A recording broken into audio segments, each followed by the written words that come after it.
நிகழ்ச்சிக்கு அனைவரும் அன்போடு வரவேற்கிறோம். இன்றைக்கு நாம் எடுத்திருக்கக்கூடிய தலைப்பு, டெல்லி உயர்நீதிமன்ற நீதிபதி வீட்டில் கட்டுக்கட்டாக பணம், நீதிபதிக்கு பணி வழங்காமல் முடக்கிய உச்சநீதிமன்றம், தனக்கும் பணத்திற்கும் சம்பந்தமில்லை நீதிபதி விளக்கம், நாடாளுமன்றத்திலும் எதிரொலித்த நீதிபதி வர்மா விவகாரம், ஒரு சிலரால் நம்பகத்தன்மையை இழக்கிறதா நீதித்துறை என்கின்ற அடிப்படையில் இன்றைய விவாத நேரம் நிகழ்ச்சி பயணிக்க இருக்கிறது. அழைப்பாளர்களை அறிமுகம் செய்து வைக்கலாம். இணையமொழியாக இணைந்து தன்னுடைய கருத்துக்களை முன்வைக்க முதலாவதாக திரு பிஜேபியினுடைய தூத்துக்குடி செல்வம் அவர்கள் இணைகிறார். வரவேற்கிறோம். வணக்கம். அடுத்தபடியாக இணையமொழியாகவே இருந்து தன்னுடைய கருத்துக்களை முன்வைக்க இருக்கிறார் அரசியல் விமர்சகர் திரு நந்தகுமார் அவர்கள். வணக்கம் சார். வணக்கம் கேப்ரியல். அடுத்தபடியாக அரங்கனில் மூத்த பத்திரிகையாளர் திரு VS ராமன் அவர்கள். வணக்கம் சார். வணக்கம். அடுத்தபடியாக தமிழ்நாடு காங்கிரஸ் கமிட்டியுடைய மாநில செய்தி தொடர்பாளர் அவர்களை வரவேற்கிறோம் திரு சந்திரசேகரன் அவர்கள். வணக்கம் சார். வணக்கம். திரு தூத்துக்குடி செல்வம், உங்களிடமிருந்து இந்த நிகழ்ச்சியை ஆரம்பிக்கிறேன். அதாவது நீதிபதி வீட்டில் கட்டுக்கட்டாக பணம் சிக்கி இருக்கிறது. நாடாளுமன்றத்தில் இன்றைக்கு எதிர்க்கட்சிகள் இதற்கு கேள்வி குரல் எழுப்பியும் 2 முறை அவையை ஒத்திவைக்கப்பட்டு நாள் முழுவதும் அவை ஒத்தி வைக்கப்பட்டிருக்கிறது. ஏன் நாடாளுமன்றத்தில், ஏன்னா எப்படி இருந்தாலும் கொலிஜியம் அவர் நிரபராதி இல்லை, அவர் மீது தவறு இருக்கிறது என்கின்ற அடிப்படையில் விசாரணைக்குழு அறிக்கை கொடுத்தாலும் அது நாடாளுமன்றத்துக்கு தான் அனுப்பப்படும். நாடாளுமன்றத்தினுடைய கூட்டுக்குழு தான் அதுக்கு முடிவெடுக்கும். ஆனால் இப்போது நீங்கள் நாடாளுமன்றத்தில் விவாதிக்க மறுப்பது ஏன்? இதற்கு முன்னாடி பிஜேபியினுடைய பங்களிப்பது இருக்குதா?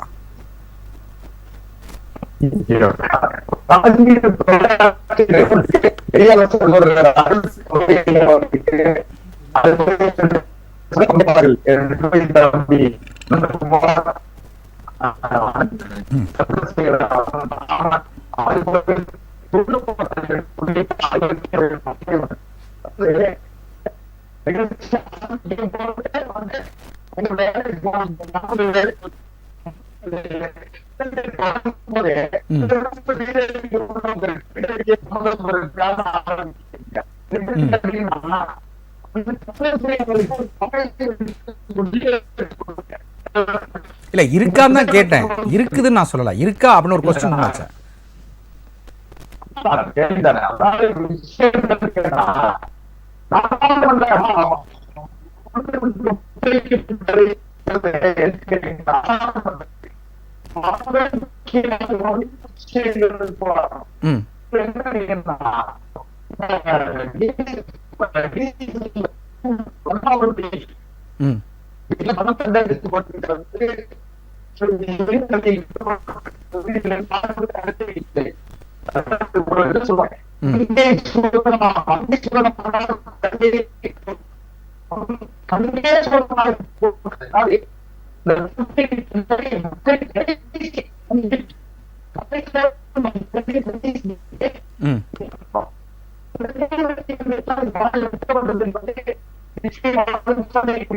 சரி, ஓகே. இதை நான் முதல் சொல்ல கருத்தாக இருக்கேன். இருங்க, நான் ஒரு நிமிஷம் சரி செல்லும், நான் ஒரு கிளாரிஃபிகேஷனுக்காக அப்படி பாஸ் பண்ணுங்க, நான் உங்கள்கிட்ட வரேன். நான் அரங்கில் இருக்கக்கூடிய திரு சந்திரசேகர், அதாவது இது பிரச்சனையாக இருந்தால் அது விசாரணைக்கு உட்பட்டு நியாயப்படுத்த அதுக்கு தண்டனை செஞ்சிருந்தால் அது தவறு தான் என்கிற அடிப்படையில் அவர் சொல்கிறார். ஆனால் அன்றைக்கி நாடாளுமன்றத்தில் ஏன் பிஜேபி இதற்கு மறுப்பு தெரிவித்து அவையவே ஒத்தி வைக்கிற அளவுக்கு போயிருக்காங்க? இதுக்கு என்ன, நான் தான் கேட்டேன், இதுக்கு பின்பதாக பிஜேபி இருக்கிறதா அப்படின்னு கேட்டேன். ஏன்னா அவர் முன்னாடி நீதியரசராக இருக்கும்போது பிஜேபி அரசாங்கத்தில் சிறு குறு தொழில் சம்பந்தப்பட்ட வழக்குகளை விசாரிக்கக்கூடிய மேஜிஸ்ட்ரேட்டாக இருந்தார். ஸோ அப்போ பல விஷயங்கள் பிஜேபிக்கு ஆதரவான ஒரு நிலைப்பாட்டில் இருந்தார்ன்ற ஒரு குற்றச்சாட்டும் அவர் மேலே வைக்கப்பட்டது. உங்களுடைய கருத்து? இன்றைக்கு ஜனநாயகத்தின் 4 தூண்கள்னு சொல்லப்படுகின்ற நாடாளுமன்றம், நிர்வாகம், நீதித்துறை, ஊடகம் என்று சொல்லுவோம். இவை எல்லாமே பாஜக ஆட்சியில் தாக்குதலுக்கு உள்ளாகின்றன என்பதை முதல்ல நான் பதிவு செய்ய விரும்புகிறேன். ஏன்னா பாராளுமன்றத்தில் விவாதிக்க விடுவதில்லை. நிர்வாகம், அதாவது சுயாட்சி அமைப்பாக இருக்கின்ற எல்லா நிர்வாகமும் சீரழிக்கப்பட்டு வருகிறது. ஈவன் தேர்தல் ஆணையத்திலிருந்து, இடி, இன்கம் டாக்ஸிலிருந்து எல்லாமே இவர்களுக்கு ஆதரவான செயல்பாட்டிற்காக வலியுறுத்தப்படுகிறது அல்லது அதற்கு தகுந்த மாதிரி இவர்கள் இயக்கப்படுகிறார்கள். அப்படித்தான் நடந்து கொண்டிருக்கிறது. நீங்க சிபிஐல இயக்குனர் நியமனத்திலிருந்து, நள்ளிரவில் ஒரு இயக்குனர் அவர் நீக்கினதிலிருந்து எல்லாவற்றையும் சொல்லலாம். அதே மாதிரி தேர்தல் ஆணையர் நியமனத்திலிருந்து எல்லாவற்றையும் சொல்லலாம். இதில் கடைசியாக நீங்க தாக்குதலுக்கு உள்ளாகி இருக்கிறது ஊடகங்கள், பல இடங்கள்ல ஊடகங்கள் வந்து தாக்குதலுக்கு உள்ளாகி இருக்கின்றன. அவர்களுக்கு ஆதரவான ஊடகங்களை மட்டுமே இவர்கள் ஆதரித்து வந்திருக்கிறார்கள். எதிராக எந்த கருத்துக்களை கூறினாலும் அவர்கள் மீது நடவடிக்கை பாய்கிறது. இது மத்திய அரசு தொடர்ந்து செய்து கொண்டிருக்கிறது. இறுதியாக ஜனநாயகத்தின் நம்பிக்கை, மக்களுடைய நம்பிக்கை, நீ ஜனநாயகத்தின் நம்பிக்கை என்பதை விட ஜனநாயகத்தில் கடைசி நம்பிக்கையாக இருக்கின்ற ஒரு நீதித்துறை, அதன் மீதே இந்த அரசாங்கம் ஒரு தாக்குதலை தொடுத்திருக்கிறது அப்படிங்கிறத நம்ம உதாரணங்களோட சொல்ல முடியும். அது முதல்ல பாத்தீங்கன்னா 2018 இந்திய வரலாற்றிலேயே இல்லாத அளவிற்கு 4 உச்சநீதிமன்ற நீதிபதிகள் வெளியே வந்து பத்திரிகையாளர்களை சந்தித்தார்கள். ரஞ்சன் கோகோய், மூத்த நீதிபதிகள், அதுவும் சாதாரண நீதிபதிகள் கிடையாது, மூத்த நீதிபதிகள் வந்து ரஞ்சன் கோகோய், செல்லமேஸ்வர், மதன் லோகூர், குரியன் ஜோசப், இவர்கள் 4 பேரும் பத்திரிகையாளர்களை சந்திக்கிறாங்க. அவர்கள் குற்றச்சாட்டு சாதாரண குற்றச்சாட்டு இல்ல. தலைமை நீதிபதி எங்களை புறக்கணிக்கிறார், மூத்த நீதிபதிகளை புறக்கணிக்கிறார். அதாவது ரோஸ்டர் என்று சொல்லுவாங்க. அதாவது தலைமை நீதிபதிக்கு மாஸ்டர் ஆஃப் தி ரோஸ்டர்னு அவர்களுக்கு ஒரு ரோல் உண்டு. அவர்கள் யாருக்கு எந்த வழக்கை அனுமதிக்க வேண்டும், கொடுக்க வேண்டும் என்பது அவருடைய டிஸ்கிரிஷன் பவர். ஆனால் அரசியல் சாசன அமர்வுன்னு இருக்கும். அதில் வந்து இந்த நீதிபதிகள் தான், மூத்த நீதிபதிகள் தான் இடம்பெறுவாங்க. அரசியல் சாசன அமர்வுல இருக்கிறது, ஏன்னா முக்கியமான வழக்குகளை அரசியல் சாசன அமர்வு தான் விசாரிக்கும். அந்த வழக்குகளை எங்களிடம் கொடுக்காமல் ஜூனியர் நீதிபதிகளிடம் கொடுக்கிறார் என்ற தீபக் மிஸ்ரான் என்ற இருந்த தலைமை நீதிபதி மீது குற்றச்சாட்டு வைக்கிறாங்க. இது அரசுக்கு ஆதரவாக செயல்படுகிறார்களோ, நீதித்துறையே அரசுக்கு ஆதரவாக செயல்படுகிறதோ என்ற சந்தேகம் எங்களுக்கு வருகிறதுன்னு அப்பவே அந்த 4 நீதிபதிகளும் சொல்லியிருக்காங்க. ஒருமித்த கருத்தோடு அந்த 4 நீதிபதிகளும் பத்திரிகைக்கு சொன்னது. இது வந்து நான் சொன்னது கிடையாது, சந்தேகம் வருகிறதுன்னு. அதற்கு சில இதுவும் சொல்லியிருந்தாங்க, உதாரணமும் சொல்லியிருந்தாங்க. என்ன நடந்துச்சு அப்படிங்கிறதுக்கும் உதாரணம் சொல்லியிருந்தாங்க. பல வழக்குகள்ல அரசுக்கு சாதகமா நீதித்துறை செயல்படுறதுக்கு ஒன்று முடிவுகள் சொல்லியிருந்தாங்க. அதாவது நீதிபதிகள் மீது குற்றம் சாட்டி ஒரு வழக்கு வருது, ஒரு நீதிபதிகள் மீது குற்றம் சாட்டி பொதுநல வழக்கு ஒன்று வரும்பொழுது அந்த நீதிபதியை அரசியல் சாசன அமர்வோ அல்லது வேறு எதுவுமோ விசாரிக்காமல் ஒரு ஜூனியர் நீதிபதிக்கு விசாரணைக்கு சென்று அது தள்ளுபடி செய்யப்படுகிறது. 2 நீதிபதிகள் மீது குற்றச்சாட்டு வைத்து இதை குறிப்பிடுறாங்க அவங்க. அப்படி இருக்கும் பொழுது அரசுக்கு ஆதரவாகத்தான் செயல்பட வேண்டும் என்று நீதித்துறைக்கும் அழுத்தம் கொடுக்கப்படுகிறதோ என்ற ஒரு சந்தேகம் இருக்கு. அதே ரஞ்சன் கோகோய் சொல்றாரு, பணி ஓய்வுக்கு பிறகு நியமனங்களை பெறுவது, மத்திய அரசில் அல்லது துறைகளில் நியமனங்களை பெறுவது என்பது நீதித்துறையின் சுதந்திரத்தின் மீதான வடு அப்படின்னு அவரே சொல்றார். ரஞ்சன் கோகோய் சொல்லி 1 வருடத்தில் அவர் மாநிலங்களவை உறுப்பினராக நியமிக்கப்பட்டிருக்கிறார். ஆக அவர் செய்த தீர்ப்புகள், அவர் வழங்கிய தீர்ப்புகள் கடைசி காலங்களில், கடைசி சில மாதங்களில் அல்லது வருடங்களில் வழங்கிய தீர்ப்புகளை எல்லாம் எடுத்துக்கொண்டால் மிக முக்கியமான தீர்ப்புகள். ரஃபேல் வழக்கில் இருந்து அயோத்தி வழக்கு வரை அவர் தீர்ப்பு எழுதியிருக்கிறார். ரஃபேல் வழக்குல மத்திய அரசுக்கு கிளீன் சிட் கொடுக்கிறார். இப்ப அதற்கான அங்கீகாரமா இந்த பதவி என்ற ஒரு கேள்வியும் அப்போதைய சர்ச்சை எழுந்தது. ஏனென்றால் ஒரு நீதிபதிகள் ஓய்வு பெற்ற பிறகு பதவிகளை ஏற்பதற்கென்று கூலிங் பீரியட் இருந்துச்சு. அதாவது பதவி ஏற்றிருக்காங்க எல்லா காலங்களிலும். நீதிபதிகள் சிறிது காலத்துக்கு பிறகு அரசின் பதவிகளை ஏதோ ஒரு கமிஷன் தலைவராகவோ அல்லது வேறு ஏதோ ஒரு பதவியை ஏற்றுக்கொண்டிருக்கிறார்கள். ஆனால் ஒரு கூலிங் பீரியட் இருந்துச்சு. 4 வருடம் 5 வருடம் கழித்துதான் அவர்கள் அந்த பதவியை ஏற்க வேண்டும் அப்படின்ற ஒரு மரபு இருந்துச்சு. ஆனால் அதை மீறி அவர் ரிட்டையர் ஆகிறாரு. 3 மாதத்தில் அவருக்கு ராஜ்யசபா பதவி கொடுக்கப்படுகிறது. அவர் ஏற்றுக்கொள்கிறார். ஆக அவர் வழங்கிய தீர்ப்புகளே கொஸ்டின் மார்க் ஆகுது. இப்படி நீதித்துறையே ஒரு கேள்விக்குறியாக்குகின்ற வேலையை இந்த மத்திய பாஜக அரசு செய்திருக்கிறதுன்றதுதான் நான் குற்றம் சாட்டுவேன். அது இன்றைக்கு இந்த வழக்கு, இந்த ஒரு பணம் கட்டுக்கட்டாக ஒரு பிடிபட்டிருக்கிறது என்று சொல்லும் பொழுது அதை வெளிப்படையாக, ஏனென்றால் இன்றைக்கு மக்கள், இந்தியா முழுக்க உள்ள மக்கள் வந்து அது பேசுபொருளாகி இருக்கிறது. ஒரு ஜட்ஜ், ஒரு எல்லா இடங்களிலும் மக்கள் வந்து போய் அது ஜனநாயகத்துல அவர்களுக்கு நீதி கிடைக்காத ஒரு பட்சத்துல காவல்துறையில நீதி கிடைக்காம இருக்கலாம், அரசாங்கத்துல நீதி கிடைக்காம இருக்கலாம். ஆனால் கடைசி நம்பிக்கையாக அவர் செல்றது கோர்ட் வாசப்படிதான், கோர்ட் படி ஏறுங்கன்னு சொல்லுவாங்க. கடைசியா அந்த ஒரு நீதித்துறையிலேயே இப்படி ஒரு களங்கம், இப்படி ஒரு இது ஏற்பட்டிருக்கும் பொழுது அதை உடனடியாக விளக்கம் தெரிவித்து அல்லது நடவடிக்கை எடுக்க வேண்டிய கடமையும் பொறுப்பும் பாராளுமன்றத்திற்கு, அரசாங்கத்துக்கு இருக்கிறது. அதனை மூடி மறைக்கின்ற வேலைகளை இவர்கள் செய்தார்கள் என்று சொன்னால் மக்கள் உண்மையிலேயே ஜனநாயகத்தின் மீதே நம்பிக்கையை இழந்து விடுவார்கள். யஷ்வந்த் வர்மா பின்னாடியும் பிஜேபி இருக்குன்னு நீங்க சொல்றீங்க. கண்டிப்பாக அதற்கான வாய்ப்புகள் இருக்கிறதுன்னு சொல்றேன். ஏனென்றால் நீங்க உடனடியாக அதன் மீதான நடவடிக்கை எடுக்கணும்.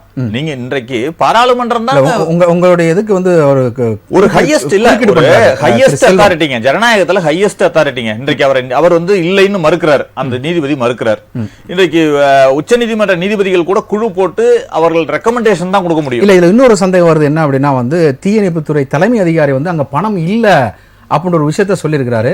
பணம் இருந்தா நீங்க எவிடன்ஸ் காமிங்க அப்படி வந்து வீடியோ ரிலீஸ் பண்றாங்களே, கொலிஜியம் வந்து வீடியோ ரிலீஸ் பண்ணுது. ஆக இதில் ஏதோ ஒரு மறைக்க வேண்டிய ஒரு தேவையோ அல்லது மறைக்கப்பட்ட உண்மையோ ஏதோ இருக்கிறது என்ற ஒரு சந்தேகமும் மக்கள். ஏன்னா எஸ்டிமேட்டடா அவங்க சொல்லிக்கிறது 37 crores வரைக்கும் கூட இருக்கக்கூடிய வாய்ப்பு இருக்கு. 37 crore 3 crore எல்லாம் கிடையாதுங்க. 1 கோடி 1 ரூபாய் இது இருந்தா கூட நீதித்துறைக்கு களங்கம் தாங்க. அது நீதிபதிக்கு களங்கம் தான். செல்வம் சார் சொல்லுங்க, உங்களோட குறுக்கீடு சொல்லுங்க.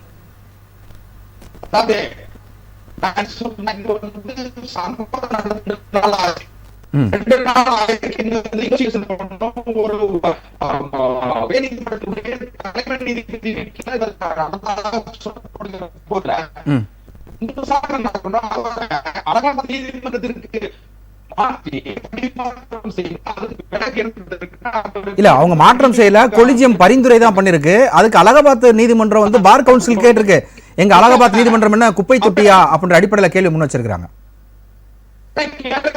ஒரு வகையில் இது வந்து சஸ்பென்ஷன் நீதித்துறையில வந்து அவங்க வந்து எந்த இது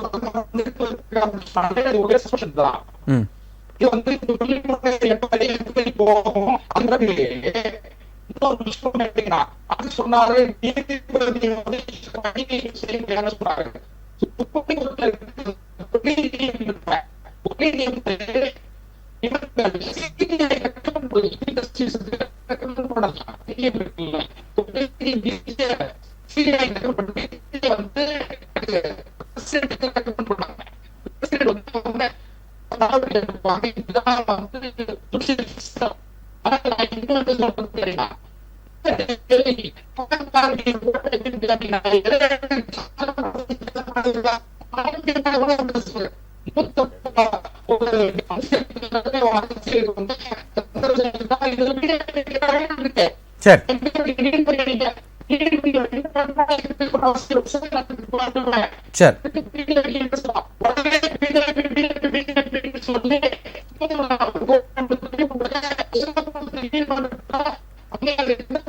ஓகே, இல்ல எது சொன்னாலும் பிஜேபின்னு நீங்க ஏன் கதை கட்டுறீங்க அப்படின்ற ஒரு விஷயத்தை தான் அவர் முன் சொல்றாரு. இருங்க செல்வம் சார், இருங்க வர ஒன்னு சொல்ல அனுமதிங்க. அதாவது அலகாபாத் நீதிமன்றத்துல அம்மையார்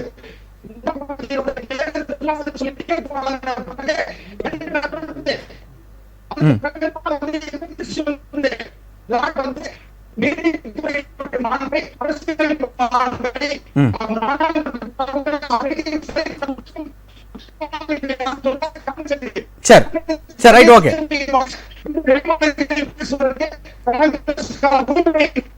சரி ரைட் ஓகே.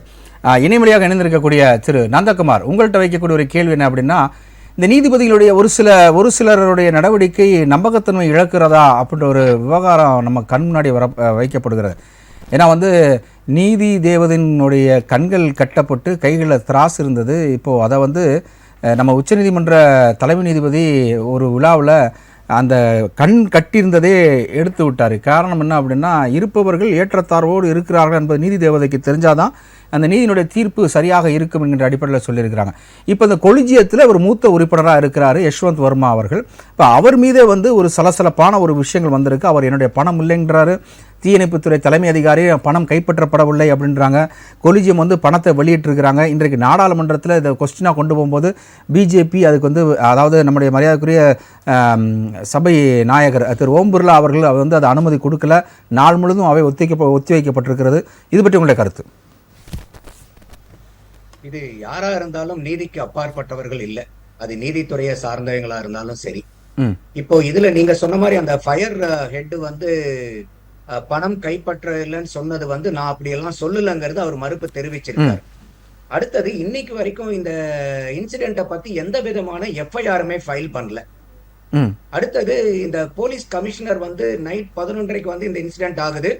எல்லாமே போய் ஃபயர் எக்ஸாஸ்ட் பண்ணிட்டு வராங்க.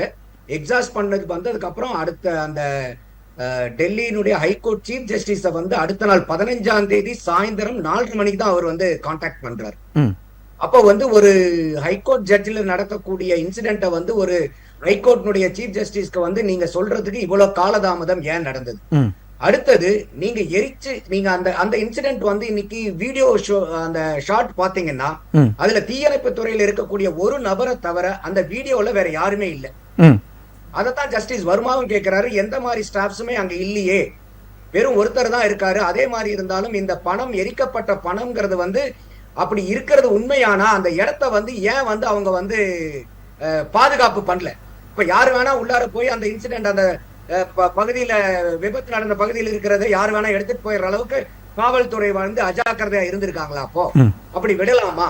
அப்படி அந்த மாதிரி பணம் இருந்திருந்தா, அதாவது சீஃப் ஜஸ்டிஸ், அதாவது உபாத்தியாயா ஜஸ்டிஸ் உபாத்தியாயனுடைய செக்ரட்டரியும் வந்து அவர் வீட்டுக்கு போய் பாக்குறாரு. ஏன்னா அந்த இன்சிடென்ட் நடக்கும் போது ஜஸ்டிஸ் வர்மா ஊர்ல இல்ல, அவர் போபால்ல இருக்காரு. அடுத்த நாள் அவர் திரும்பி வராரு. உபாத்தியாயனுடைய செக்ரட்டரியும் அவர் ஊர்ல இருந்து வந்ததுக்கு அப்புறம் திருப்பி அவருடைய வீட்டை போய் பாக்குறாங்க. பார்க்கும்போது நான் 8 to 10 நிமிஷம் அது வந்து ரூம் வந்து டார்க்கா இருந்துச்சு. நாங்க மொபைல் போன்ல வெளிச்சத்தை வச்சுதான் நாங்க பார்த்தோம். அப்படி பார்க்கும்போது அதுல டெப்ரிஸ் எல்லாம் இருக்கிறதெல்லாம் நம்மளால பார்க்க முடிஞ்சது. மற்றபடி எந்த விதமான பணமோ அந்த மூட்டையா இவங்க சொல்லக்கூடிய பணமோ அங்க இருந்ததா எந்த விதமான தகவலையும் வந்து அவரு பதிவு பண்ணல. அப்போ இந்த மாதிரி முன்னுக்கு பின் வந்து நிறைய வந்து முரண்கள் இருக்கும்போது இந்த சூழ்நிலையில சீஃப் ஜஸ்டிஸ் அவர்கள் வந்து கேள்வி கேட்டிருக்காங்க. ஒரு 3 கேள்வி வந்து கேட்டிருந்தாங்க ஜஸ்டிஸ் கண்ணா அவர்கள். அந்த 3 கொஸ்டினுக்கும் வந்து அவர் விளக்கமும் கொடுத்திருக்காரு ஜஸ்டிஸ் வர்மா. அப்போ இதுல வந்து இப்போ ஒரு 3 பேர் அடங்கி, அதாவது வந்து பஞ்சாப் ஹரியானாவுடைய ஹைகோர்ட் ஜட்ஜஸ், கர்நாடகாவுடைய ஹைகோர்ட் ஜட்ஜஸ், இமாச்சல பிரதேசனுடைய ஹைகோர்ட் ஜட்ஜ், இந்த 3 பேர்த்தையும் சேர்ந்து ஒரு கமிட்டியா ஃபார்ம் பண்ணி இந்த பிரச்சனையை வந்து தீர்க்கமா விசாரிக்கணும்ங்கிறத வந்து சுப்ரீம் கோர்ட் வந்து இன்னைக்கு ஆர்டர் பண்ணிருக்காங்க. அடுத்த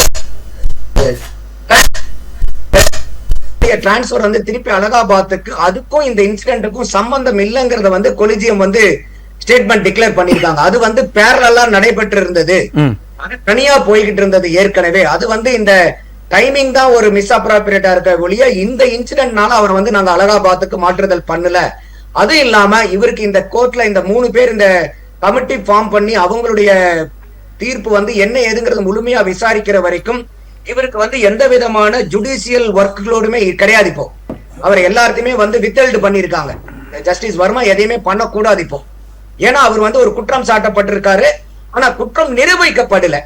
அப்ப நிரூபிக்கப்படலைங்கும் போது யாரும் அப்பாற்பட்டவர்கள் இல்ல அப்படிங்கும் போது நீதிக்கு முன்னாடி கட்டாயம் வந்து இவரு அது வரைக்கும் இவரு ஜஸ்டிஸ் எந்த விதமான ஜஸ்டிஸ் பணிகள்லயும் ஈடுபடக்கூடாதுங்கிறது தான் ஒண்ணு. சோ அப்ப இதுல வந்து நிறைய யாரு மேலையும் இன்னைக்கு குற்றம் சுமத்துற அளவுக்கு வந்து ஒரு முகாந்திரம் இல்லாம இருக்கு. அவங்களுடைய சைட்ல வந்து சொல்லக்கூடியதுல பார்க்கும்போது என்னென்ன பணங்கள் இருக்குங்கும் போது அந்த பணம் எங்க, இந்த எரிக்கப்பட்ட பணத்தை வந்து போலீஸ் அப்புறம் ஏன் சீஸ் பண்ணாம விட்டாங்க? ஒரு பணம் இருந்து அந்த இடத்துல எரிக்கப்பட்டிருந்தா அதை போலீஸ் சீஸ் பண்ணிருக்கணுமா இல்லையா? இப்படியே எரிக்கப்பட்ட பணத்தை அப்படியே விட்டுட்டு போயிட்டு யாராவது அதுக்குள்ளார வந்து கிளியர் பண்ற அளவுக்கு போலீஸும் ஒரு தீயணைப்பு துறையும் அவ்வளவு அஜாக்கிரதையா வேலை செய்வாங்களா? ஒரு பணம் எரிக்கப்பட்ட பணம் கட்டுக்கட்டா அந்த இடத்துல ஒரு பணம் இருந்திருக்குங்கிற மாதிரி இருந்தா அப்படியே தீ அணைச்சிட்டு அப்படியே கண்டுக்காம போயிடுவாங்களா? சோ அப்ப அந்த வீடியோல இருக்கும்போது எந்த விதமான நபரும் இல்லையா, அவங்க அந்த ஜஸ்டிஸ் வர்மாவுடைய வீட்டுல வேலை செஞ்ச எந்த ஸ்டாஃபுக்குமே வந்து இந்த மாதிரி ஒரு பணம் இருந்ததை பத்தியும் யாருமே அவங்க வந்து அங்க பதில் சொல்லலன்றாங்க. அப்போ வர்மா அவர்கள் வந்து அந்த இல்லன்றாங்க. இல்ல, வர்மா அவர்கள் ஊர்ல இல்லாதத வச்சு அத இவங்க பிளே ரோல் பண்ணிருக்காங்கன்னு சொல்றீங்களா? இல்ல, அதான் அவரு வந்து அந்த கேள்வி எழுப்புறாரு, என் மேல வந்து ஒரு சதி திட்டம் தீட்டி இருக்காங்க அப்படின்ட்டு. இப்ப இதுல இன்னொன்னு என்ன பார்க்கப்படுதுன்னா, இவர் வந்து பாரதிய ஜனதாக்கு ஆதரவா தீர்ப்பு கொடுத்தனால வந்து அவர் வந்து இந்த மாதிரி பழி வாங்குறாங்களா அப்படிங்கிற மாதிரி வந்து பாரதிய ஜனதாக்கு ஆதரவாக எதிர்ப்போம். ஏன்னா இடி வந்து மணி லாண்டரிங்க்கு தாண்டி அவங்க எந்த கேஸையும் விசாரிக்க கூடாதுன்னு இடி மேல அவங்களுக்கு பெரிய ரெஸ்ட்ரிக்ஷன் போட்டது இவரு. ஆமா. அதே மாதிரி இன்னைக்கு காங்கிரஸ் கட்சி வந்து பல பெட்டிஷன்ஸ் வந்து அவங்க ஃபைல் பண்றாங்க, அந்த இன்கம் டாக்ஸ் வந்து திருப்பி ஆடிட்டிங் பண்ணுங்கும் போது இல்ல அது எல்லா இதையுமே வந்து அப்பீல பூரா டிஸ்மிஸ் பண்ணி சரியான முகாந்திரம் இருக்கு அப்படிங்கிற ஒரு ஜட்ஜ்மெண்ட்டும் கொடுக்குறாங்க. அடுத்தது டெல்லி லிக்வர் ஸ்கேம்ல வந்து மீடியாக்கள் வந்து தவறுதலா பல பேர் வந்து மிஸ் இன்டர்பிரட் பண்ணிருக்காங்கன்னு சொல்லிட்டு குறிப்பா வந்து ரிபப்ளிக் டிவிக்கு, இந்தியா டுடேக்கு, ஜி நியூஸ்க்கு, டைம்ஸ் நவுக்கு எல்லாம் வந்து நோட்டீஸ் அனுப்பிச்சிருக்காரு இவர், ஏன் வந்து இந்த மாதிரி லிக்வர் ஸ்கேம்ல தவறான செய்திகளை வந்து நீங்க வெளியிடுறீங்க அப்படின்ட்டு. இப்போ ஒரு நீதிபதியை வந்து ஒரு அரசியல் மயமாக எடுத்த உடனே ஒரு அரசியல் மயப்படுத்தணுங்கிறது வந்து ஏற்புடையது இல்லை. இப்ப எந்த ஒரு கட்சிக்குமே ஒரு அரசியல் சார்ந்த ஒரு வழக்கு வரும்போது ஏதாவது ஒரு ஜஸ்டிஸ் அதை விசாரிச்சுதான் ஆகணும், அதுக்கு ஒரு தீர்ப்பு கொடுத்துதான் ஆகணும். இப்போ ஒவ்வொரு தீர்ப்பு கொடுக்கும் போதும் ஒவ்வொரு கட்சி மேலையும் ஒவ்வொரு அரசியல் சாயம் பூசப்பட்டா இப்ப அந்த நீதித்துறை வந்து ஒரு சரியான அணுகுமுறையா இருக்காரு. இந்த வாதத்தை நான் வச்சனாலும் இன்னைக்கு நீதித்துறை வந்து கலங்கமற்று இருக்குதான்னு சொல்றதுக்கும் ஏற்புடைய வாதமா இல்ல. ஏன்னா இன்னைக்கு வந்து கீழ்கோர்ட் ஸ்பெஷல் கோர்ட்ல வந்து குற்றவாளின்னு நிரூபிக்கப்பட்ட ஜெயலலிதா திருப்பி ஹைகோர்ட்ல நிரபராதின்னு நிரூபிக்கப்படுறார். மறுபடியும் திருப்பி சுப்ரீம் கோர்ட்ல அது வாதாடப்பட்டு திருப்பி வந்து அவர் குற்றவாளின்னு நிரூபிக்கப்படுறார். கேஸ் ஒண்ணுதான், சாட்சியங்கள் ஒண்ணுதான், டேட்டா ஒண்ணுதான். ஆனா தீர்ப்புகள் 3 கோர்ட்ல 3 விதமா மாறுறதையும் நம்மளால பார்க்க முடியுது. இப்போ இன்னைக்கு தீர்ப்புகள், அதாவது இவங்க வந்து கோர்ட்டுடைய அந்த பிஎன்எஸ் அது இது பேருகையெல்லாம் மாற்றுறதை விட இன்னைக்கு ஆக்கப்பூர்வமான அரசியல் அல்லது சட்ட திருத்தங்களை வந்து பாரதிய ஜனதா கொண்டு வரணுங்கிறது என்னுடைய பார்வை. ஓகே ஓகே இப்ப இல்ல என்ன அப்படின்னா உங்களோட பாயிண்ட் ஆஃப் வியூ என்ன அப்படின்னா, இவர் பிஜேபிக்கு அகென்ஸ்டாக பல்வேறு விஷயங்களை தீர்ப்பு கொடுத்ததுனால இவர் மீது இது போன்ற ஒரு சாயம் பூசப்படுகிறது அப்படின்ற ஒரு பாயிண்ட் ஆஃப் வியூ நீங்க வைக்கிறீங்க. இல்ல, நான் காங்கிரஸ்க்கு எதிர்ப்பாகவும் இவர் தீர்ப்பு கொடுத்திருக்காரு, அதிகளும் ஃபேவரும் பண்ணிருக்காரு, பல பெட்டிஷன்ஸ் ஸ்ட்ரைக் அவுட் பண்ணிருக்காரு. அப்ப இவர் வந்து காங்கிரஸ்க்கு அகைன்ஸ்டாவும் தீர்ப்பு கொடுத்திருக்காரு, பாரதிய ஜனதாக்கு ஆகிற மாதிரியும் தீர்ப்பு கொடுத்திருக்காரு. அப்ப வந்து அதனாலதான் சொல்றேன், ஒரு ஜட்ஜ வந்து உடனே வந்து நம்ம ஒரு பெயிண்ட் பிரஷ் எடுத்து பெயிண்ட் அடிச்சிட கூடாது. அவங்கள இவங்க வந்து பிஜேபி காரங்க, இவங்க வந்து காங்கிரஸ் காரங்க, இவங்க திமுக காரங்க, அண்ணா திமுக, அது வந்து சரியான அணுகுமுறை இல்ல. ஆனா இன்னைக்கு நீதித்துறையில பல மாற்றங்கள் செய்ய வேண்டியது இருக்கு. நான் அதுக்காக தான் இந்த ஜெயலலிதா கேஸ்னுடைய நான் புரிஞ்சுக்கிட்டேன் வர நான் புரிஞ்சுக்கிட்டேன். அப்படியே இருங்க. அடுத்த அரங்கத்தில் இருக்கக்கூடிய மூத்த பத்திரிகையாளர் திரு வி.எஸ். ராமன் அவர்கள், அதாவது அங்கே வச்சது என்னோட பணம் இல்லை அப்படின்னு, பணமே இல்லை அப்படின்னு வந்து யஷ்வந்த் வர்மா சொல்கிறாரு. நாங்கள் பணத்தை எதுவும் கைப்பற்றவில்லை அப்படின்னு வந்து தீயணைப்புத்துறை தலைமை அதிகாரி சொல்கிறாரு. இந்தாங்க இதுதான் அந்த பணம் சொல்லி வீடியோ வெளியிடுறாங்க. அந்த வீடியோக்கும் கொஸ்டின் வைக்கிறாங்க. அங்கே பணம் இல்லைன்னா அது என்ன? அதாவது இப்போ காங்கிரஸை சேர்ந்த செய்தியாளர் சந்திரசெல்வம் பார்த்தா, அதாவது அவர் நந்தகுமார் என்ன சொல்கிறாருன்னா, அதை வந்து அவர் சொன்ன கரெக்டாக சொல்லியிருக்காரு. அதாவது அவர் ஒரு நீதிபதி என்பது தீர்ப்பு வந்து நயத்ராசு போல தான் அவங்க இருப்பாங்க. அப்படி பார்க்கும்போது நீதி வந்து நான் தவறு செய்தாலும் தவறு செய்தவருக்கு தண்டனை பெறுவனும் வந்து உறுதியான நிலைப்பாடு. ஆனால் காங்கிரஸ் பார்த்தா ஏதோ அவர் வந்து பிஜேபிக்காக பண்ணது இது பண்ணையும் பிஜேபிக்காரர் தான் என்ன ஒரு நிலைப்பாடெல்லாம் இவ்வளோ, அதாவது போய் சொல்ல வேண்டியதான். ஆனால் காங்கிரஸில் இவ்வளோ வக்கிரமான எண்ணங்கள், இவ்வளோ ஒரு மோசமான எண்ணங்கள் பாருங்க. மக்கள் உங்களுக்கு 2024 நாடாளுமன்ற தேர்தல் டோட்டலாக வாஷ் அவுட் பண்ணி கையை களியாச்சு. திரும்ப வந்து ஏதாவது ஒன்று கிடைக்காதா, ஏதாவது ஒன்று வச்சு அரசியல் பண்ணலாமா? என்ன உங்களையும் இந்த 2024 அதெல்லாம் கிடையாது. நாங்களாவது பரவாயில்லங்க. அவங்க எத்தனை 32 35 கம்பெனி கூட சேர்ந்து கூட்டணி வச்சாங்க. அதுலயே 100க்கு மேல அவங்கள தாண்ட முடியல. அவருடைய நிலைமை என்னன்னா, கௌரவம் படத்துல ஒரு பாட்டு என்னன்னா, ஆண்டவன் சோதனையோ யார் கொடுத்த போதனையோ தீயிலே இறங்கி விட்டான் திரும்ப வந்து தாழ்படிவாள். அந்த மாதிரி ஒரு நிலைப்பாடு இருக்கு. சத்தியம் இது சத்தியம்னு சொல்ல முடியுமா? நீதி பேசிட்டு இருக்கோம். அதை பத்தி ஏங்க, அதாவது அதாவது இன்னும் தீர்ப்பு வருது, நிறைய இடத்தங்கோத்துன்னு சொல்ல முடியுமா சார்? என்ன சிவகாசி பிரிண்டடா பேப்பர் வந்து சொல்லுங்க.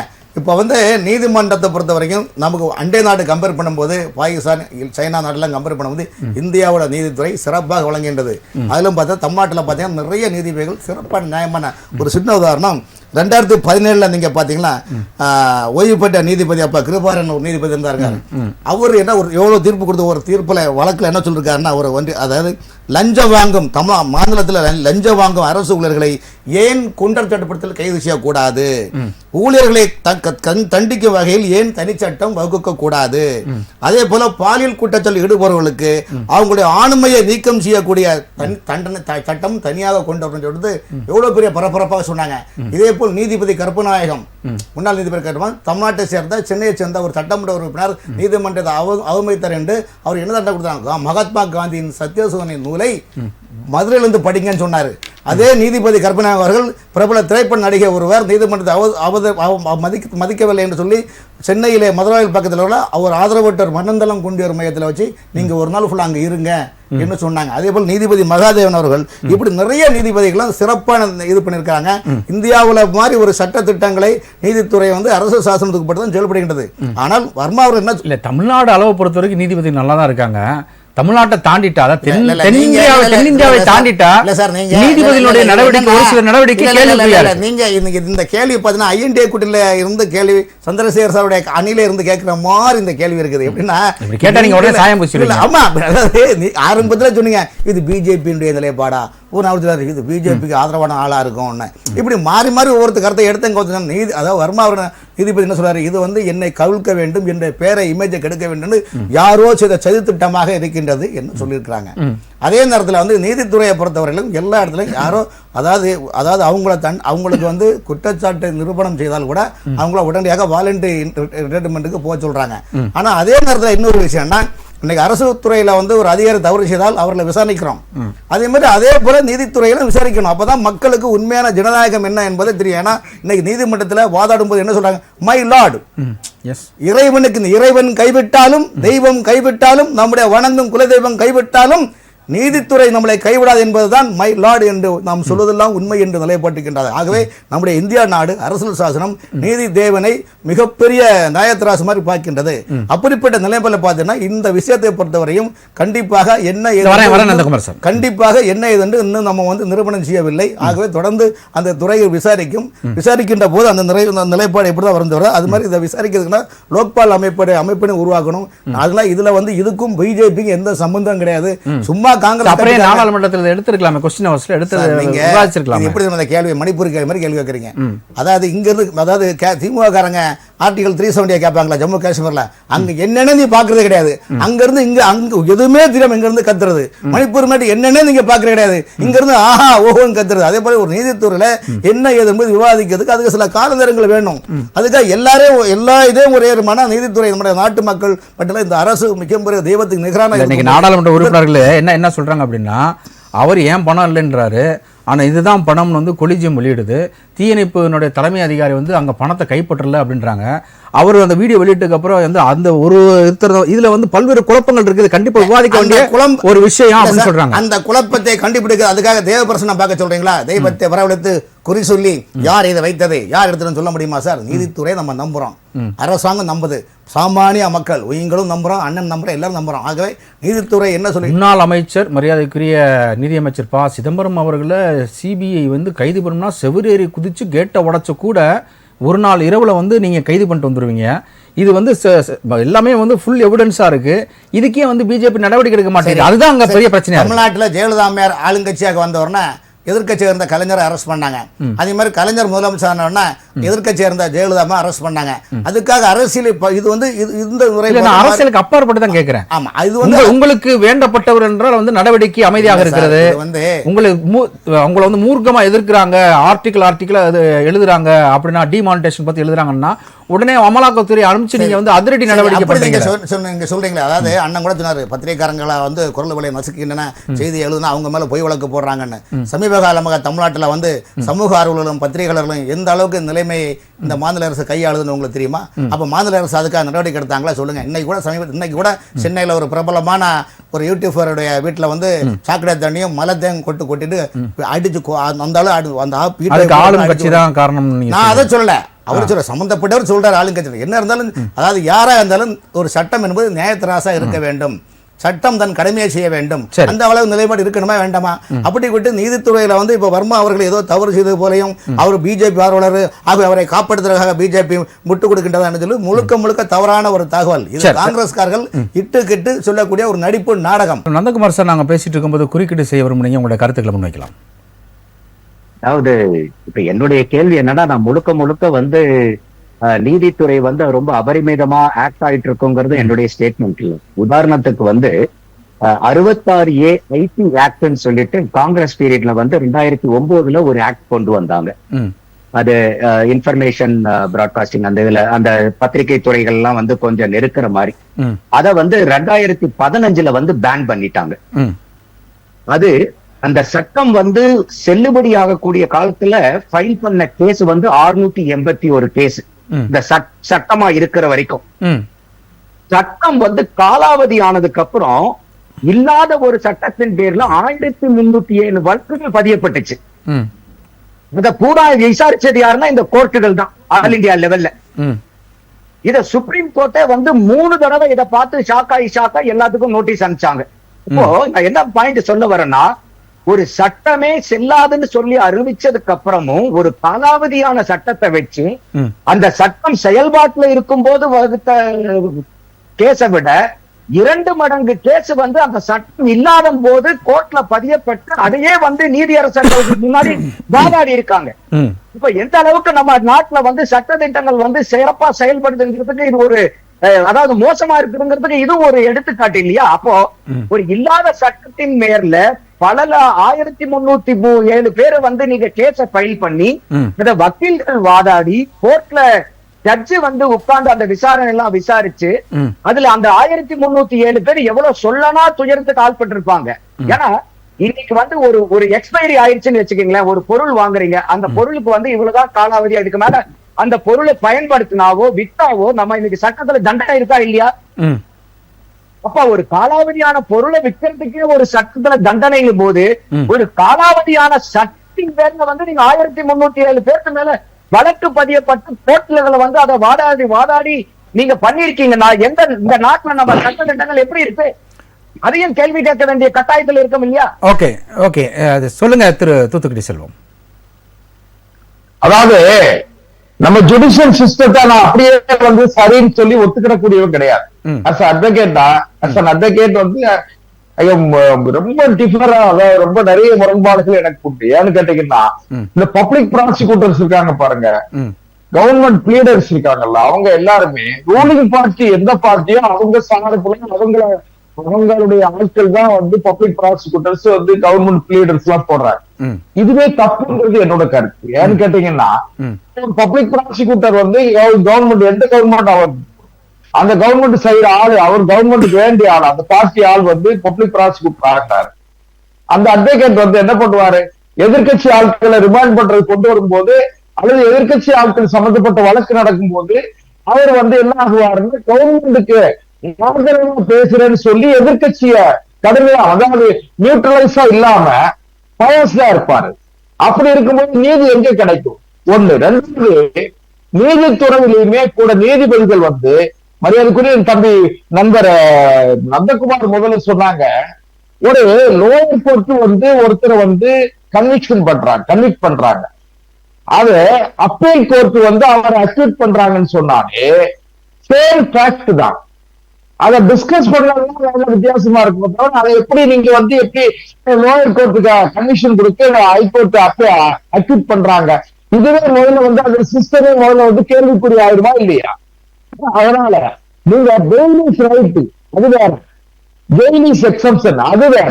ஆனால் இல்ல அந்த நீதித்துறை தான் வந்து 2018 தலைமை நீதிபதிகளே வெளியே வந்து பிஜேபியின் மீது ஒரு பல்வேறு குற்றச்சாட்டுகளை முன்வைக்க வச்சாங்க அப்படின்றத நம்ம சந்திரசேகரனுக்கு நினைவூட்டினார்.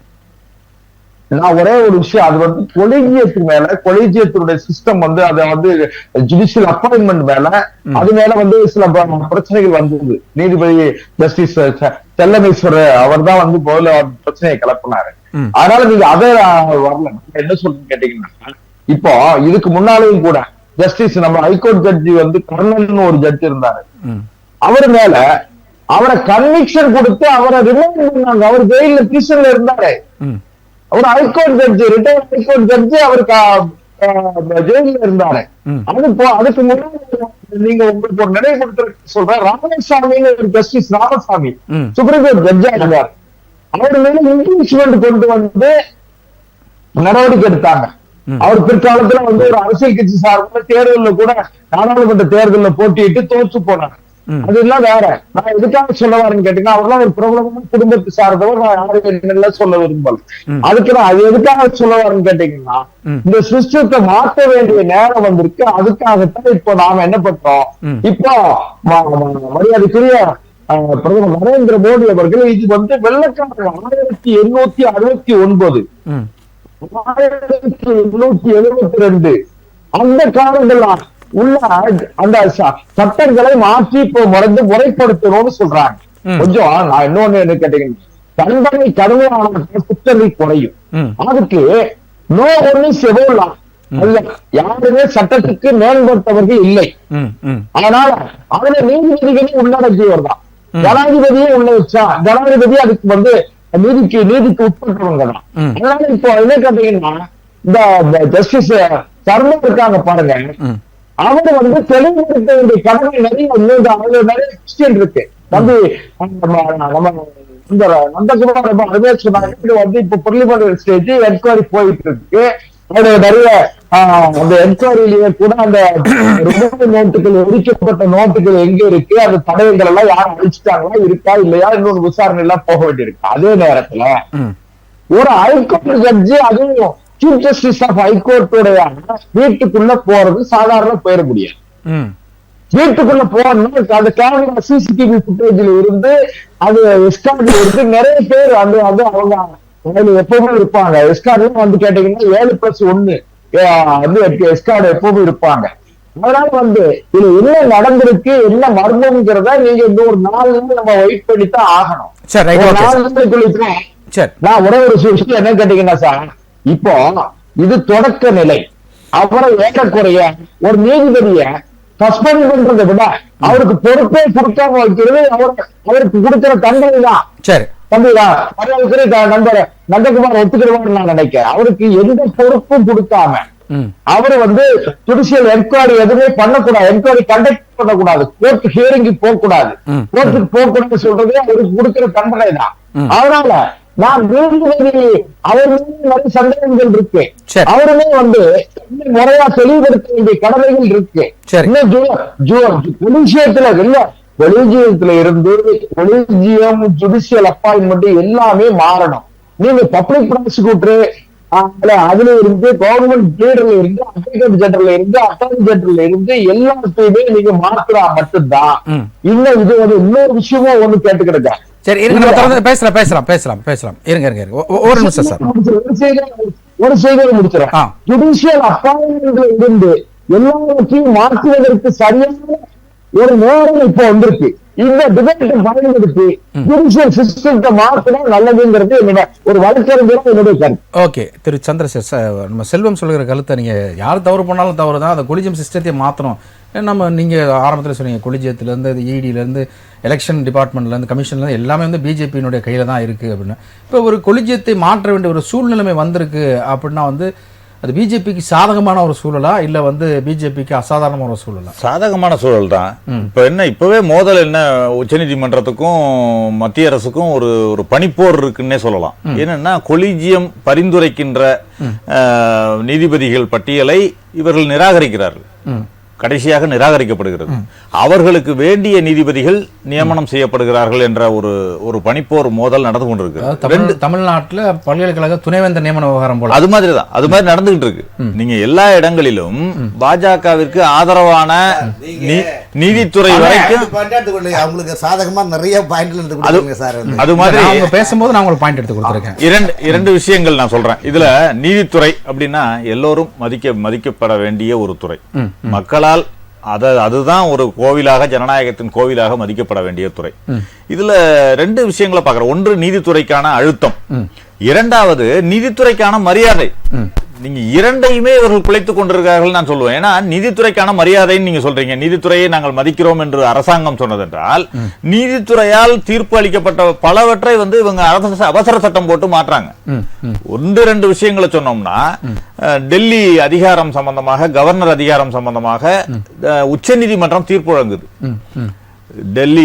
டெல்லி மாநில அரசுக்குத்தான் அதிகாரம் உண்டு, அந்த அதிகாரிகளை மாற்றுவதற்கு, மாநில அரசின் அதிகாரிகளை மாற்றுவதற்கு டெல்லி மாநில அரசுக்குத்தான் அதிகாரம்னு உச்சநீதிமன்றம் தீர்ப்பு வழங்குது. உடனே அடுத்த நாள் பாராளுமன்றத்தில் அதை நிராகரித்து டெல்லி கவர்னருக்கு அதிகாரம் என்று அமெண்ட்மெண்ட் கொண்டு வந்து சட்ட திருத்தம் கொண்டு வராங்க. ஆக உச்சநீதிமன்றத்தின் கருத்தையே மறுதளிக்கிறாங்க. அடுத்து தேர்தல் ஆணையர் நியமனம், அது சம்பந்தமாக வழக்கு போகுது. வழக்கு போன உடனே உச்சநீதிமன்றம் ஒரு கருத்தை தெரிவிக்குது. இதுல வந்து தேர்தல் ஆணையர் நியமனத்துல ஒரு வெளிப்படைத்தன்மை இருக்கணும், அது வந்து ஜனநாயகத்துல ஒரு முக்கியமான ஒரு துறை. அதனால அதுல அந்த நியமனத்திற்கு பிரதமர், எதிர்க்கட்சி தலைவர், உச்சநீதிமன்ற தலைமை நீதிபதி கொண்ட குழு தேர்வு செய்யணும்னு ஒரு கருத்தை சொல்லி அதை அனுமதிக்கிறாங்க, அதை செய்யறாங்க. ஆனா உடனே அடுத்த வாரமே பாராளுமன்ற கூட்டத்தொடர்ல தேர்தல் ஆணையர் நியமனத்தை சட்டத்துல திருத்தம் செய்யறாங்க. திருத்தம் செஞ்சு உச்சநீதிமன்ற தலைமை நீதிபதியை எடுத்துட்டு பிரதமர், எதிர்க்கட்சி தலைவர், அமைச்சர் இல்ல கேபினெட் அமைச்சர்னு போடுறாங்க, பிரதமரால் நியமிக்கப்படும் கேபினெட் அமைச்சர்.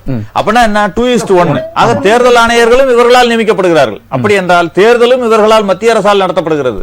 நீங்க ஒரு தேர்தல் ஆணையத்திற்கு சுயாட்சி கொடுக்க வேண்டும் என்பதற்காக ராஜீவ் காந்தி காலத்துல TN சேஷனாக இருக்கட்டும், அவரெல்லாம் எப்படி சேஷன் வந்த பிறகுதான் நம்ம தேர்தல் ஆணையம் இருப்பதே பலருக்கு தெரிஞ்சிச்சு. அந்த அளவிற்கு ஒரு சுயாட்சி கொடுக்கப்பட்டது, தேர்தல் ஆணையத்துக்கு சுயாட்சி கொடுக்கப்பட்டது. அந்த சுயாட்சியை வச்சுதான் நம்ம நம்பிக்கையா இன்னைக்கு ஒரு அரசாங்கத்தை மாற்ற முடியும், நமக்கு தேவையில்லாத அரசாங்கத்தை மாற்றி தேவையான ஒரு அரசாங்கத்தை நல்லாட்சியை கொடுக்க முடியும் என்ற நம்பிக்கை மக்களுக்கு ஏற்படுத்தணும்னா தேர்தலை நடத்துகின்ற தேர்தல் ஆணையம் சரியாக இருக்கணும். இப்போ திரு நீதிபதி வர்மா அவங்களுடைய விஷயத்துல பிஜேபி வந்து ஸ்மூத்தா ஹேண்டில் பண்ணுதா இல்ல வந்து அகேன்ஸ்டா ஹேண்டில் பண்ணுதா? இல்ல, இதுல நீங்க பல விஷயங்கள், நீதிபதிகள் மேல சில குற்றச்சாட்டுகள் எல்லா இடங்கள்லயும் சில இடங்கள்ல இருக்கிறப்ப என்ன ஆகும்னா, அது சரியான திசையில சென்றிருந்துச்சுன்னா நம்ம இந்த கேள்வியே கிடையாது. நிறைவான கருத்தான இந்த விஷயத்துல, இந்த நீதிபதி வர்மா விஷயத்துல பணம் வீட்டில் கண்டெடுக்கப்பட்டது என்ற விஷயத்துல அவரை பற்றிய பின்னணிகள் எல்லாம் வர்றப்ப அது சந்தேகத்துக்குரியதாக இருக்கிறது. சந்தேகத்துக்குரியதாக இருந்தா நீ விளக்கம் சொல்ல வேண்டியது யாரு? அரசாங்கம் தான். அரசாங்கம் உடனே அதற்கான விளக்கத்தை சொல்லி இருக்க வேண்டும், சட்டத்துறை அதில் இறங்கி இருக்க வேண்டும், இறங்கி அதற்கான தீர்வை சொல்லி இருக்க வேண்டும். தீர்வுன்னா என்ன, நீங்க கடைசியா நீங்க அவர் ரிசைன் பண்ண போறதில்ல, அவர் சொல்ற விளக்கத்தை பார்த்தா அவர் தானாக ரிசைன் பண்ணணும். நீங்க உச்சநீதிமன்றம் வந்து இந்த நடவடிக்கை எடுத்து இந்த குழுவெல்லாம் பரிந்துரை செய்தால் கூட 1 மாதம் 2 மாதம் ஆன பிறகு கூட அவர் மீது நடவடிக்கை எடுக்க வேண்டும் என்று பரிந்துரை செய்தால் நடவடிக்கை எடுக்க முடியாது. அவர் மேல நீங்க டிசைன் பண்ணுங்கன்னு தான் சொல்ல முடியும் உச்சநீதிமன்றமே. உச்சநீதிமன்றம் குழு வந்து அவர் நீங்க ரிசைன் பண்ணுங்கன்னு சொல்லணும். ஆனா அவர் ரிசைன் பண்ண மறுத்தா அதற்கு அடுத்து பாராளுமன்றம் ஒன்று நாடாளுமன்ற உறுப்பினர்கள் 100 பேர் சேர்ந்து இம்பீச்மெண்ட் கொண்டு வரணும், இல்லன்னா மாநிலங்களவையில 50 பேர் கையெழுத்திட்டு இம்பீச்மெண்ட் கொண்டு வரணும். இதுதான் தீர்வு. அப்படி என்றால் இப்பொழுது நாடாளுமன்றம் கையில தான் இருக்கு. ஏன்னா அவர் விளக்கம் சொல்லிட்டாரு, எனக்கு என் மேல் எந்த இதுவும் இல்லை, எனக்கு எதிராக சதி நடக்கிறது, இப்படி எல்லாம் சொல்லிட்டாரு. சொல்றப்ப அவர் ரிசைன் பண்ண போறது இல்லைங்கிறது தெளிவாகுது. அப்படி என்றால் நாடாளுமன்றத்து கையில இப்ப இருக்கு. ஏன் நாடாளுமன்றம் விவாதித்து அதன் மேல் ஒரு நடவடிக்கையை இப்பவே எடுக்கக்கூடாது என்பதுதான் என்னுடைய கேள்வி. ஓகே சார், நாடாளுமன்றம்னா இப்ப உடனே அவரை நீக்க வேண்டும் என்று நான் சொல்லல, விவாதத்திற்கு எடுத்து அதன் மீதான தீர்வு அல்லது விளக்கத்தை மத்திய அரசு கொடுத்திருக்க வேண்டும். அதை மூடி மறைக்க முயற்சி செய்யக்கூடாது என்பதுதான் எங்களுடைய கருத்து. ஓகே திரு ராமன், உங்களுடைய கருத்து நிறைவான கருத்து. சார், அவர் அண்ணா என்ன சொல்றாரு, நீதிபதி இன்னும் ரிசைன் பண்ணலன்னு. ஏங்க அவர் வந்து நீங்கள் சொல்லியிருக்கீங்க அவர் குற்றவாளின்னு சொன்னாங்களா? குற்றவாளியின் தீர்ப்புக்கு சொன்னதா சொல்லுங்க. இது அதாவது 3 பேர் இந்த குழு அமைச்சிருக்காங்க. அது போல் இப்போ அவர் சொல்றாரு, அதாவது அவர் என்ன சொல்றாரு, நானோ எனது குடும்பத்தினரெல்லாம் யாருமே அந்த ஸ்டோரேஜில் அங்கே பணம் வைக்கல, இது யாரோ எங்களை வந்து திட்டமிட்டு என்னுடைய இமேஜையும் என் குடும்பத்தில் இமேஜையும் டோட்டலாக காலி பண்ண உள்ள நிலைப்பாடு இருக்காங்க. இப்போ இதனுடைய நிலைப்பாடு வந்து கொலிஜியத்தில் பார்த்தீங்கன்னா 51வது தலைமை நீதிபதியான சஞ்சீவ் கண்ணா அவர்கள் அந்த கொலிஜியத்தில், அதுக்கு பிறகு சக நீதிபதிகளான பூஷன் கிருஷ்ணா கவாய், அதுபோல் சூர்யா காந்த், ஆபை சி ஹோகா, விக்ரம்நாத், இவங்கெல்லாம் வந்து சரியான நேரத்தில் சம்பந்தப்பட்ட குடியரசுத் தலைவர் இந்த நாட்டினுடைய எல்லாமே அவங்க விசாரணை பண்ணி நடவடிக்கை எடுப்பாங்க. இதில் எந்த ஒளிமறைவோ திரைமறைவோ கம்பிக்கு பின்னால் கம்பிக்கு முன்னால் எதுவுமே கிடையாது. ஆகவே காங்கிரஸ் இதை வைத்து அரசியல் செய்ய வேண்டிய அவசியமே கிடையாது. இதில் எந்த தவறு நடக்கல. ஆகவே இது சிறப்பாக நான் விசாரணை பண்ணி சட்டம் தன் கடமையை செய்யும் என்று நம்ம சொல்வது போல நீதி தன்னுடைய நிலைநாட்டும். நீதித்துறை எப்பொழுதுமே இந்தியா மக்களும் தீயணைப்பு துறையும் காவல்துறையும் பணத்தை கொண்டு வந்து வச்சிட்டாங்கன்னு சொல்றாங்க. பாத்தீங்களா? அதாவது கேள்வி கேட்கிறேன், அது ஓகே சார், இது ஒரு விவாதமா நீங்க சொல்றீங்க. ஆனா அவங்க நீங்க எல்லாம் வீடியோ வந்திருக்கு, வீடியோ வெளியிட்டு இருக்காங்க, எல்லாம் சொல்றீங்க. பட் உண்மை என்ன என்பது இன்னும் அதை உள்ள நாடாளுமன்றத்தில் நீங்க விவாதிக்க மாட்டீங்க. நாடாளுமன்றத்தில் நீங்க எடுத்து ஒன்று விவாதத்தில் என்ன சார் அர்த்தம் சொல்லுங்க. இப்படி ஒவ்வொரு பிரச்சனையா வரும், எல்லாமே நாடாளுமன்றத்தில் கொண்டு இருக்கப்ப தமிழ்நாட்டில் திமுக கூட்டணி காங்கிரஸ் எம்எல்ஏ எம்பிக்கெல்லாம் சேர்ந்து நாடாளுமன்றத்தில் மக்கள் பிரச்சனைக்காக வைக்கிறாங்க. அங்க போய் சண்டை போடணும், தான் சார்ந்த கட்சிக்கு துதி பாடணும், மக்களுடைய வளர்ச்சியோ மாநிலத்தின் வளர்ச்சி சார். உங்களுக்கு இந்தியாவில் மற்ற மாநிலத்தில் எல்லா எதிர்கட்சி சேர்ந்த எம்பிக்கெல்லாம் போறாங்க, தங்களுடைய மாநில வளர்ச்சிக்காக பாடுபடுறாங்க. தமிழ்நாட்டில் 2012 இன்னைக்கு வரைக்கும் போகக்கூடிய திமுக கூட்டணி எம்பிக்கள் திமுக எம்பிக்கள் வராத பேரிடருக்கு 15,000 கோடி ஒதுக்கணும்.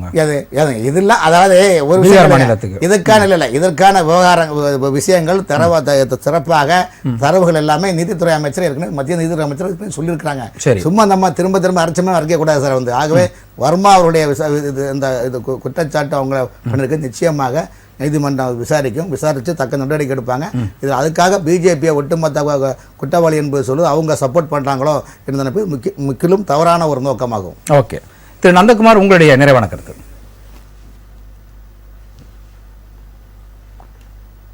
சார் அன்மியூட்ல இருக்கீங்கன்னு நினைக்கிறேன். சாரி, கேக்குதா? கேக்குது. இப்போ இன்னைக்கு டெல்லியினுடைய போலீஸ் வந்து யாருடைய கண்ட்ரோல்ல இருக்கு? மத்திய அரசாங்கத்துடைய கண்ட்ரோல் இருக்கு. மத்த ஸ்டேட் மாதிரி இல்ல, அது மத்திய அரசாங்கத்துடைய கண்ட்ரோல் இருக்கு. அப்ப வந்து மத்திய அரசு வந்து இந்த ஜட்ஜை வந்து காப்பாற்ற முயற்சி பண்றாங்க அப்படின்னா இந்த வீடியோவும் போலீஸும் வந்து இது ஏன் வந்து இதை செய்யறாங்கிற ஒரு கேள்வி வரும் நமக்கு. அப்ப வந்து பிஜேபியோ இல்ல ஆளுங்கட்சி, மத்தியில் ஆளுங்கட்சி வந்து இவங்களை காப்பாற்றணும்னு நினைச்சிருந்தா அந்த போலீஸ் கிட்ட இருந்து இந்த அளவுக்கு வந்து கேஸ் எஸ்கலேட் ஆகியிருக்கவே வேண்டியதில்லை, அப்படியே மூடி மறைச்சிருக்கலாம். சோ அப்ப நம்ம வந்து இது கட்சிக்கு அப்பாற்பட்டு யாருமே வந்து சந்தேகத்திற்கு அப்பாற்பட்டவர்கள் இல்லை, செய்தியா இருந்தாலும் சரியாது. அப்ப வந்து இது வந்து கண்டிப்பா வந்து இவரை விசாரிச்சு இவர் மேல இருக்கக்கூடிய, அவர் சந்திரசேகர் கேட்டார் ஏன் ராஜினாமா பண்ணலன்னு. நம்ம ராஜினாமா பண்ண வேண்டியது இல்லை, ஏன்னா அவர் மேல ராஜினாமா பண்ணாருன்னா அவர் குற்றவாளின்னு அவரே ஏத்துக்கிற மாதிரி ஆயிடும் சில நேரத்துல. இன்னைக்கு நம்மளே பாக்குறோம், நிறைய மந்திரிகள் ஜெயிலுக்கு போய் கூட ராஜினாமா பண்ண முடியாது, நான் மந்திரியாவே தான் இருப்பேன்னு சொல்றதெல்லாம் நம்மளால பார்க்க முடிஞ்சது. இதுக்காகவே நீங்க ஒரே நிமிஷம் சார், இப்போ நம்ம வந்து இதுல வந்து அரசியல் சாயம் பூச வேண்டியதில்லை. ஆனா கட்டாயமா வந்து யாரா இருந்தாலும் அவங்களுக்கு நல்ல விசாரணை நடத்தி, அது இப்போ இந்த ஜஸ்டிஸே வந்து குற்றவாளியா இருந்தாருன்னு தெரிஞ்சாலும் அவர் வந்து கடுமையாக தண்டிக்கப்படணும். இல்லையா அவரு மேல வந்து நமக்கு விடுதலை அளிச்சு அவருக்கு உண்டான என்னெல்லாம் பாதுகாப்பு இருக்கோ அதை நம்ம கொடுக்கணும். இன்னைக்கு வந்து இவர் மாற்றுதல்ங்கிறத வந்து ஏத்துக்க முடியாது, ஏன்னா அவர் வந்து டிரான்ஸ்பர் பண்ணக்கூடாது. அது நீங்க எங்கேயாவது ஏற்கனவே அது தனியா பேரலா நடந்திருந்தாலும் நீங்க அவரை டிரான்ஸ்பர் பண்ணாம டெல்லியிலே இருந்தாதான் உங்களுக்கு கேஸுக்கு போதும் அவர் அவைலபிள் இருப்பாரு, என்கொயரிக்கு எல்லாமே அது இருக்கும்.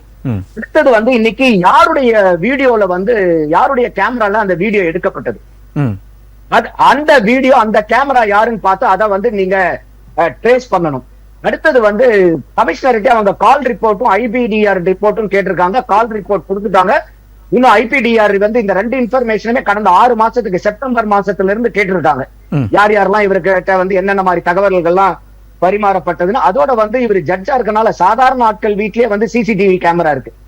அப்ப இந்த ஜட்ஜினுடைய வீட்டுல சிசிடிவி கேமரா இருந்திருக்கும். அப்படி யாராவது வந்து உள்ளார போயிட்டு வெளியே வந்து இந்த சாக்கு மூட்டையெல்லாம் இந்த கட்டுக்கட்டா பணம் இருக்குன்னு சொல்லியிருந்தாங்கன்னா அதுல தூக்கிட்டு போனது எல்லாமே அதெல்லாம் தெரிஞ்சிருக்கு. இந்த போலீஸ் வந்து ஏன் இந்த எவிடன்ஸ் நீங்க சொல்லக்கூடியதை ஏன் அந்த எவிடன்ஸை வந்து அவங்க வந்து சீஸ் பண்ணல? அப்ப இதுல நிறைய சந்தேகங்கள் எழுப்புது அப்படின்னு சொல்றீங்க. ஆமா, இது வந்து பல சந்தேகங்களை எழுப்புது. இது வந்து பாரதிய ஜனதா வந்து இங்க ஜஸ்டிஸ காப்பாற்றணும்னு பார்த்தா ஏன் அவங்க போலீஸ் மூலியமா இந்த நடவடிக்கை எடுக்கிறாங்கிற கேள்வியும் வருது. சோ இதெல்லாம் பல கோணங்கள்ல வந்து சந்தேகம் இருக்கு. ஆனா என்னுடைய ஒரே ஒரு பாயிண்ட் என்னன்னா, இன்னைக்கு இந்த சட்டத்துறையை பொறுத்த வரைக்கும் இன்னைக்கு வந்து ஒரு அப்பீல் போலான்னு போறாங்க. இன்னைக்கு சட்டங்கள் யாருக்கு சாதகமா இருக்குன்னா வசதி வாய்ந்தவர்களுக்கு தான் சாதகமா இருக்கு. ஏன்னா ஒரு ஏழை மக்கள்னால இன்னைக்கு அவங்களால உள்ளூர் கோர்ட்லயே அவங்களால போய் நின்று வாதாடி நேரங்காலத்தை செலவு பண்ணி பைசா செலவு பண்ணி அவங்களால வாதாட முடியல. இப்ப பணம் இருக்கிறவங்க என்ன பண்றாங்க, மேல் அப்பீல்னு போறாங்க. இப்ப பணம் இல்லாதவங்களுக்கு அந்த அப்பீலே வந்து மாறுது. அடுத்தது இன்னைக்கு வந்து ஒரு பெஞ்ச் நீங்க எடுத்தீங்கன்னா கூட ஒரு 3 பேர் பெஞ்சோ இல்ல 5 பேர் பெஞ்சோ 7 பேர் பெஞ்சோன்னா ஒரே கேஸ் எல்லாருமே வாதாடி அந்த பெஞ்சில் இருக்கக்கூடிய பலதரப்பட்ட ஜட்ஜுக்கள் பலதரப்பட்ட தீர்ப்புகளை கொடுக்கறாங்க.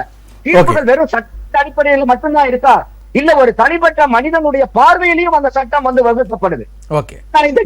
இப்போ இந்த சட்டங்கள் இப்ப அதனாலதான் என்னுடைய ஒரு பார்வை என்னன்னா, இந்த பாரதிய ஜனதா வந்து இந்த பேரை மாத்தி பிஎன்எஸ் இதெல்லாம் மாத்துறதை விட்டுட்டு இந்த மாதிரி வந்து ஒரு ஏழை ஆட்களுக்கும் அடிமட்ட மக்கத்துல வாழக்கூடிய மக்களுக்கும் இந்த நீதி வந்து எந்த அளவுக்கு கிடைக்குங்கிறத சரி பண்ணி அது போக்கஸ் பண்ணியிருந்தாங்கன்னா கண்டிப்பா பாராட்டலாம். இந்த பேரை மாத்தினதெல்லாம் விட அதை பண்ணி இருக்கணுங்கிறது என்னுடைய பார்வை. நன்றி நன்றி. திரு செல்வம், உங்களுடைய கருத்தும் நிகழ்ச்சியுடைய நிறைவான கருத்தும் ஒரு சில வரிகள். அதாவது வேற ஒண்ணும் இல்ல. இப்போ இதுல நிறைய சந்தேகம் என்னன்னு கேட்டீங்கன்னா, அவர் ஜட்ஜு வீட்டுல வந்து ஃபயர் ஆகி அந்த ரூபா நோட்டு எல்லாம் வந்து எரிஞ்சிட்டு தான் சொல்றாங்க. ஃபயர் எப்படி ஆச்சு? ஃபயர் வந்து பவர் லீக்கேஜ் ஆச்சா?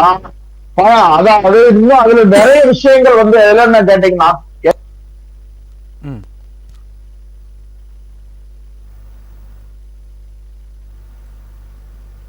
அது ஷார்ட் சர்க்கியூட், அது ரிப்போர்ட்டே வந்துருச்சு. Short circuit.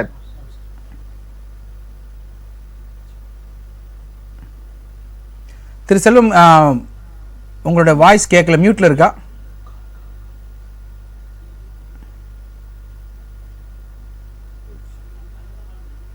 சரி, ரைட், ஓகே.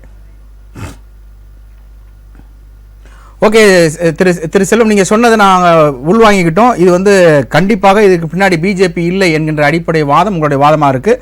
அதை நாங்கள் ஏற்றுக்கிறோம். அது உண்மைத்தன்மையை நம்ம வருகிற நாட்கள் நம்ம தெரிஞ்சுக்கலாம். நிகழ்ச்சி வந்து கருத்துக்களை பதிவு செய்த அனைவருக்கும் ராசி நன்றிகளும் வாழ்த்துக்களையும் வணக்கங்களையும் தெரிவித்துக் கொள்கிறது. நேயர்களே, மீண்டும் மற்றொரு தலைப்பில் விவாத நிகழ்ச்சியில் உங்களை சந்திக்கின்றோம். நன்றி, வணக்கம் நண்பர்களே, மக்களே.